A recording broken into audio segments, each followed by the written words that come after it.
નમસ્કાર મિત્રો, આજે ફરીથી આપણે મહત્વના અપડેટ જોઈ લઈએ. જેમાં પહેલા અપડેટ છે એલટીસીને લઈને. એલટીસી મીન્સ કે લીવ ટ્રાવેલ કન્સેશન. સરકારી કર્મચારીઓને એલટીસી આપવામાં આવતું હોય છે. એલટીસી લઈને ઘણા બધા પ્રશ્નો લોકો કરતા હોય છે કે એલટીસી કોને મળે કોને ન મળે. તો એલટીસીને લઈને મેં ઘણા બધા વિડીયો બનાવેલા છે, તેનું પ્લેલિસ્ટ તમને મળી જશે ચેનલમાં. તો એ પ્લેલિસ્ટ એકવાર ચેકઆઉટ કરી લેજો કે એલટીસી કોને મળે અને કોને ન મળે. હવે એલટીસીના પ્રમાણપત્રોની વાત કરીએ તો આજે હું તમારા માટે પ્રમાણપત્રો લઈને આવ્યો છું, બિલ લઈને આવ્યો છું, જે આપણે એલટીસી વખતે એટલે કે પ્રવાસ વખતે તે આપવાના થતા હોય છે. તે બિલ તમે જોઈ શકો છો, જેમાં એલટીસી ફોર્મ, એલટીસી ડાયરી, પ્રવાસ ભથ્થા બિલ અને પ્રમાણપત્રો તે અહીંયા આપવામાં આવેલા છે, જે તમને ઉપયોગી બની રહેશે. ત્યારબાદ મહિલા કર્મચારીઓ માટે એક અપડેટ છે કે બાળકને પોષણ આપવા માટે તેમને 1 કલાકની રજા આપવામાં આવતી હતી. તેનો એક પરિપત્ર કરી દેવામાં આવ્યો છે, જે ખૂબ જૂનો છે. તે તમે જોઈ શકો છો, જેમાં બાળકને પોષણ આપવાના હેતુથી માતાને 1 કલાક ચાલુ ફરજે રજા બાબત. તો આ પરિપત્ર તમને ટેલિગ્રામ ચેનલ ઉપર મળી જશે. તમામ પરિપત્રો હું ટેલિગ્રામ ચેનલ ઉપર રાખું છું, જેથી કરીને ભવિષ્યમાં જ્યારે પણ તેની જરૂર પડે ત્યારે તમને સર્ચ બટન દ્વારા તેમાં યોગ્ય કીવર્ડ આપી અને તે આપણે મેળવી શકીએ છીએ. તો ટેલિગ્રામ ચેનલ નીચે લિંક મળી જશે ડિસ્ક્રિપ્શનમાં, જોઈન જરૂર કરી લેજો. ત્યારબાદ મહત્વનો અપડેટ છે કે કોમન એન્ટ્રન્સ ટેસ્ટ 2026ને લઈને Gyanshakti residential school, Gyanshakti tribal residential school અને રક્ષાશક્તિ સ્કૂલમાં ધોરણ 6માં પ્રવેશ તેમજ મુખ્યમંત્રી જ્ઞાન સેતુ મેરિટ સ્કોલરશિપ યોજના માટે જે પરીક્ષા યોજવામાં આવે છે તેનું જાહેરનામું બહાર પડી ગયું છે. તેના પરીક્ષાના કેટલા ગુણ હોય છે તે આપી દેવામાં આવ્યા છે. તો આ જાહેરનામું પણ તમે જોઈ શકો છો.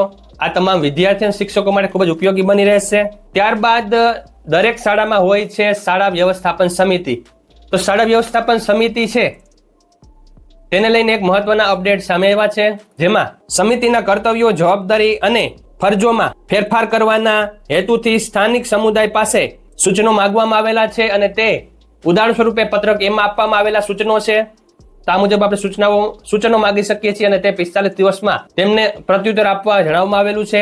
નેક્સ્ટ અપડેટ છે કે જ્યારે શાળામાં આચાર્યશ્રી બદલે છે ત્યારે આપણે ડિજિટલ ગુજરાતમાં પણ જ્યારે લોગિન થઈએ છીએ ત્યારે ઓટીપી આવે છે, તે તમને ખબર હશે. તો તે સંજોગોમાં જ્યારે આચાર્યશ્રી બદલે છે ત્યારે તેમના મોબાઈલ નંબર પણ બદલાવવા જરૂરી હોય છે, જેમાં ઓટીપી જાય છે. જિલ્લા કક્ષાની ઓફિસથી પણ થઈ જાય છે એક અરજી દ્વારા, પરંતુ આપણે તેને સ્કૂલમાંથી કમ્પ્યુટર દ્વારા જ કરી શકીએ છીએ. તો તે કઈ રીતે, તે સ્ટેપ તમે જોઈ શકો છો કે પહેલા આપણે જવાનું છે SSA ચાઇલ્ડ ટ્રેકિંગમાં, સ્કૂલ પ્રોફાઇલ નામના ઓપ્શનમાં જવાનું છે. ત્યાં પ્રિન્સિપલ નંબર અપડેટમાં જશું.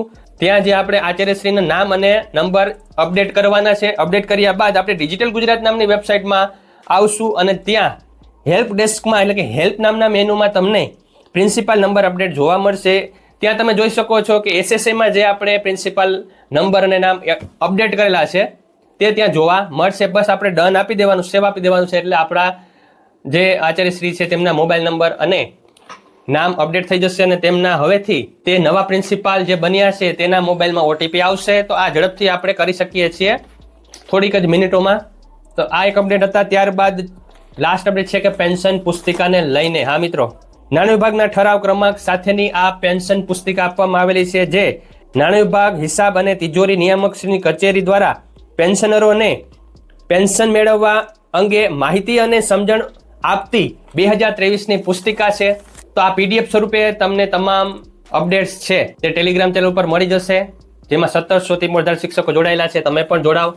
તો આજના ક્વિક અપડેટ હતા, આ હતા. આજનો વિડીયો કેવો લાગ્યો જરૂર કહેજો. વિડીયો ગમે તો લાઈક કરી દેજો, ચેનલ સબસ્ક્રાઇબ કરી બેલ આઇકોન દબાવી દેજો, જેથી કરીને તમને નવા અપડેટ્સ મળતા રહે. Thank you very much. જય શ્રી કૃષ્ણ.